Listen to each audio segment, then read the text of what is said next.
नमस्कार,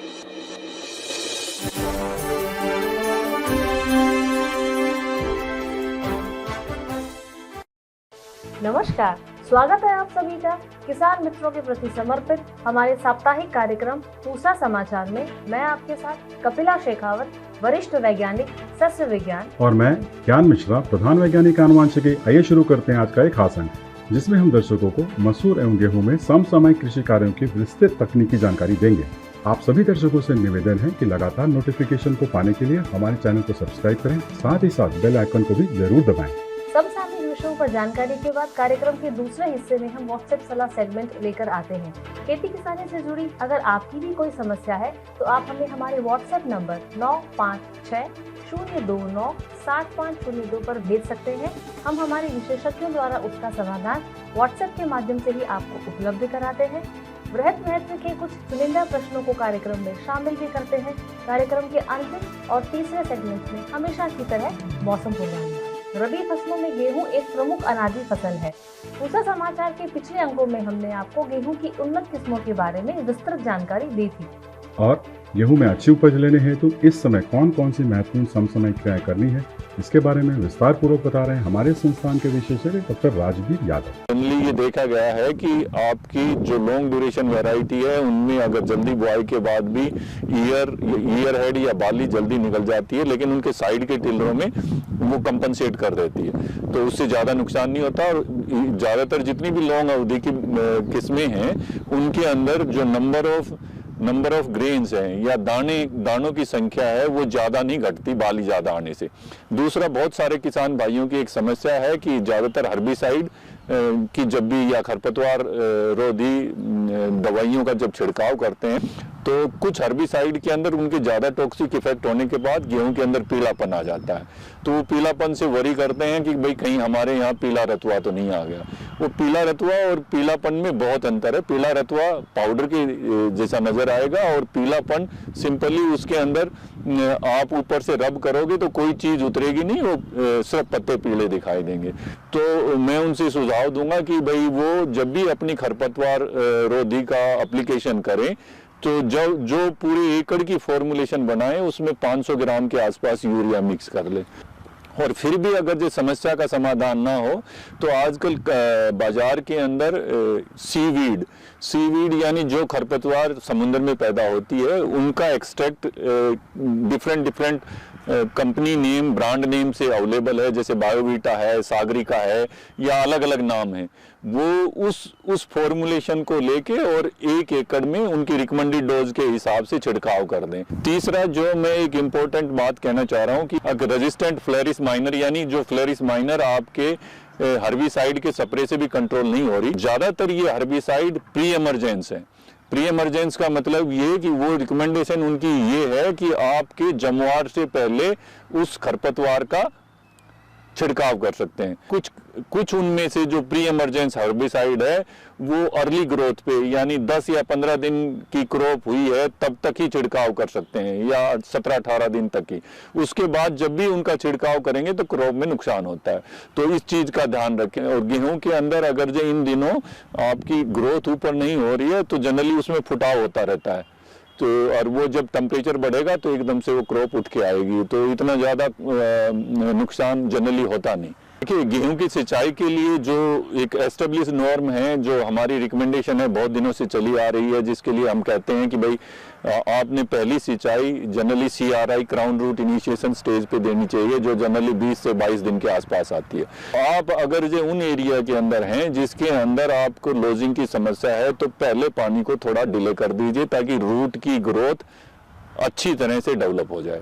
उसका एक और फायदा होता है, जनरली वो एरिया भी जहाँ पे सडनली टेम्परेचर राइज करके आपको अप्रैल के महीने में या मार्च के एंड के अंदर क्रॉप के अंदर जोर जबरदस्ती क्रॉप को जो टेम्परेचर का राइज है वो आपको क्रॉप को फोर्स्ड मैच्योर कर देता है। तो उस एरिया के अंदर भी जनरली आपको जब पहला पानी डिले करोगे तो उसकी अच्छी रूट की वजह से वो जो सेटबैक लगता है फोर्स्ड मैच्योरिटी का वो नहीं लगेगा। और जनरल ये रहता है कि इतने ज़्यादा पानी के जो हम 6 इरिगेशन वीट में चले जाते हैं इसकी ज़रूरत नहीं होती।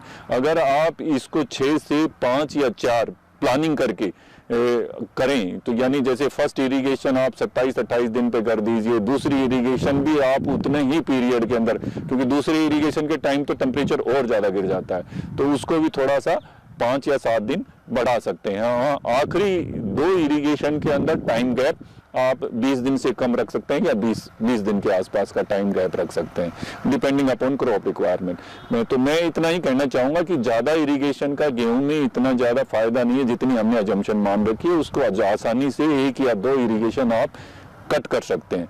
हमारे पास एक ये इशू आता है कि भाई जब आपका ज़्यादा बायोमास इकट्ठा कर लेती है क्रॉप, तो उसमें लॉजिंग की समस्या के चांसेस रहते हैं। और इस टाइम अगर उस क्रॉप के अंदर जनरली जब आपकी 50 दिन के आसपास की क्रॉप है और आपने पहले टाइम से बुआई की हुई है, यानी 1 नवंबर के आसपास या अक्टूबर के एंड में, और उसमें अच्छा बायोमास और लॉन्ग ड्यूरेशन की वैरायटी है, तो जनरली उसके अंदर जो पहली गांठ आती है जो बिल्कुल जड़ के ऊपर आती है, पहली गांठ स्टेम की, तो उस स्टेम की गांठ को देख के आप उसमें एक कट लगा सकते हैं। एक कट, उस कट को आप फोडर के तौर पे यूज कर सकते हैं। जनरली उस कट से आपकी प्रति एकड़ या प्रति हेक्टेयर तकरीबन आपकी 70 से 100 क्विंटल के आसपास ग्रीन फोडर की यील्ड आ जाती है। तो पहले आप एक्सपेरिमेंट के तौर पे थोड़ा आप अपनी जो भी क्रॉप है जिसके अंदर 45 से 50 दिन की क्रॉप हुई है और जो लॉन्ग अवधि की किस्में बोई है, जैसे आपकी HD 3226 है या SD 2967 है या हमारी HD CSW 18 है, तो इनके अंदर आप एक ग्रीन फोडर का कट ले सकते हैं। जैसे कि इस खेत में मैं दिखा रहा हूँ, ये हमने तकरीबन आपकी ये हमारी 28 अक्टूबर की सोइंग थी और इसके अंदर हमने 4 दिन पहले कट लिया है ये, और 4 दिन के कट के ऊपर हमारा तकरीबन 70 से 100 क्विंटल के बीच के अंदर प्रति हेक्टेयर के हिसाब से हमें ग्रीन फोडर का कट मिला है। ये ग्रीन फोडर की कीमत तकरीबन 150 से लेके 200 रुपए तक का मार्केट प्रति क्विंटल का रेट है।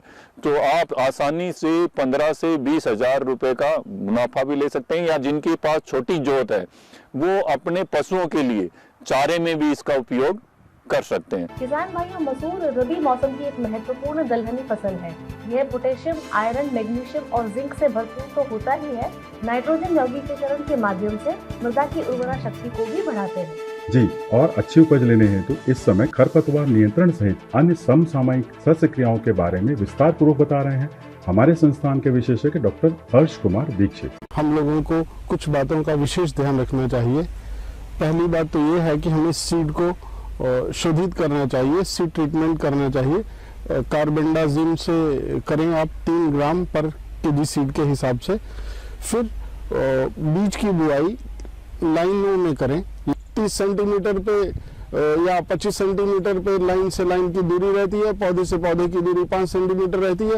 लाइनों में बुआई करने से आप जैसा कि फील्ड में देख रहे हैं, वीडिंग करने में, खरपतवार खुरपी से निकालने में बहुत आसानी रहती है और इससे पौधों को प्रचुर मात्रा में लाइट भी मिलती है, सूर्य का प्रकाश, वो जो पौधे के ग्रोथ के लिए बहुत ज़रूरी है।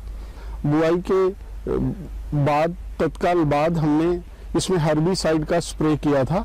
हर्बिसाइड हम 750 ग्राम पर हेक्टेयर के दर से करते हैं। हर्बिसाइड स्प्रे करते हैं जो हम वो पेंडिमिथिलीन का करते हैं। पेंडिमिथिलीन के हर्बिसाइड स्प्रे से चौड़ी पत्ती वाले जितने भी खरपतवार हैं वो हमारी फसल को 30 से 35 दिन बचाते हैं। जैसा कि आप देख रहे हैं हमारी फसल 35 दिन की हो गई है।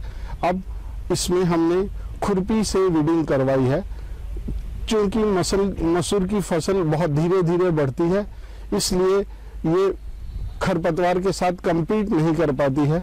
हमें 40-50 दिन तक इसकी खरपतवारों से रक्षा की विशेष जिम्मेवारी होती है। अगर इस समय हम इसे खरपतवार से बचा सके तो फिर आगे हमारी फसल तेजी से बढ़ने लगती है। जब हम वीडिंग करते हैं तो निराई गुड़ाई होती है। निराई गुड़ाई से जो पौधे की जड़ों में नाइट्रोजन फिक्सेशन भी होता है, इसलिए भी निराई गुड़ाई का महत्व है। मसूर ड्राई लैंड की क्रॉप है, इसमें पानी की अधिक आवश्यकता नहीं है। अगर हमारे पास सिंचाई का साधन है तो हमें मसूर में प्री सोइंग इरिगेशन या पलेवा देना चाहिए। पलेवा देने से हमारे बीजों का उचित जमाव सुनिश्चित होगा, उससे हमारी पौधों की संख्या प्रति एकड़ वो सुनिश्चित होगी जो उचित होनी चाहिए। पहला पानी हमें मसूर में फ्लावरिंग के समय देना चाहिए, जब फूल आते हैं, जो करीब 60 से बुआई के 60 से 65 दिन के बाद आते हैं। जहाँ तक उकठा रोग को कंट्रोल करने की बात है, उकठा रोग जहाँ जहाँ आ रहा है उसको अब हम कंट्रोल नहीं कर सकते, वो हम बुआई से पहले ही सीड को ट्रीट करके कंट्रोल कर सकते थे। उसके लिए हमें 4 ग्राम ट्राइकोडर्मा पर केजी सीड और 1 ग्राम वीटावैक्स इनको मिला के सीड को ट्रीट करके बोना चाहिए। पूसा समाचार में अब समय है पूसा व्हाट्सएप सलाह सेगमेंट का, जहां हम आपके द्वारा भेजी गई खेती किसानी से संबंधित समस्याओं का समाधान बताएंगे। नीमच मध्य प्रदेश से भगत सिंह जी ने लहसुन के पत्तों में कीट लगने तथा पौधों के पीले पड़ने की समस्या बताई है। आपकी फसल में थ्रिप्स नामक कीट का प्रकोप हुआ दिखाई दे रहा है। इसके समाधान हेतु प्रिप्टोनिल की 200 मिलीलीटर मात्रा तथा स्टिकर की 800 मिलीलीटर मात्रा को 200 लीटर पानी में घोल बनाकर 1 एकड़ की दर से छिड़काव करें। रायपुर छत्तीसगढ़ से देवकी मरकम जी ने बैगन के पत्तियों के नीचे की तरफ मुड़ने की समस्या बताई है। आपकी फसल में लीफ कर्ड नामक विषाणु का प्रकोप हुआ दिखाई दे रहा है, जो कि सफेद मक्खी नामक कीट से फैलता है। इसके समाधान हेतु इमिडाक्लोपिड की 60 से 65 मिलीलीटर मात्रा को 200 लीटर पानी में घोल बनाकर 1 एकड़ की दर से छिड़काव करें।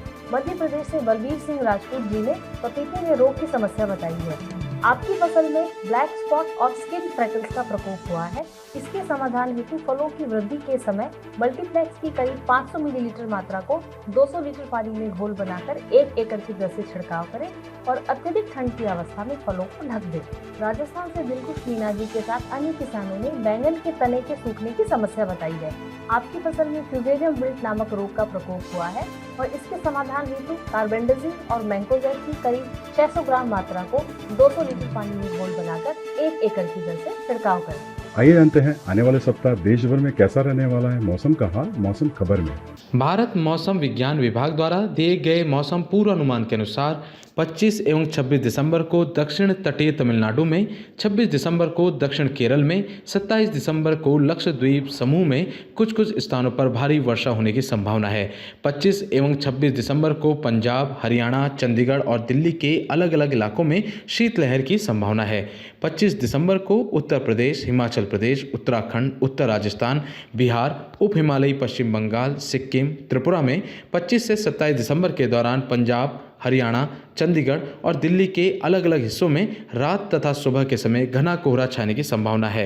28 से 30 दिसंबर के दौरान तमिलनाडु, केरल, तटीय आंध्र प्रदेश, रायलसीमा, कर्नाटक के कुछ स्थानों पर हल्की से मध्यम वर्षा की संभावना है। पश्चिमी हिमालय क्षेत्र और पूर्वोत्तर भारत में कुछ स्थानों पर हल्की बारिश या बर्फबारी होने की संभावना है। प्रिय किसान भाइयों, बहनों, दर्शकों, आशा करते हैं कि पूसा समाचार का यह अंक भी पिछले अन्य अंकों की तरह आपकी खेती किसानी से जुड़ी समस्याओं के समाधान में जरूरी सहायक सिद्ध होगा।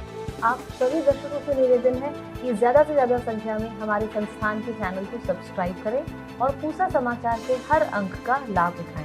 आप फेसबुक और ट्विटर के माध्यम से भी हमसे जुड़ सकते हैं।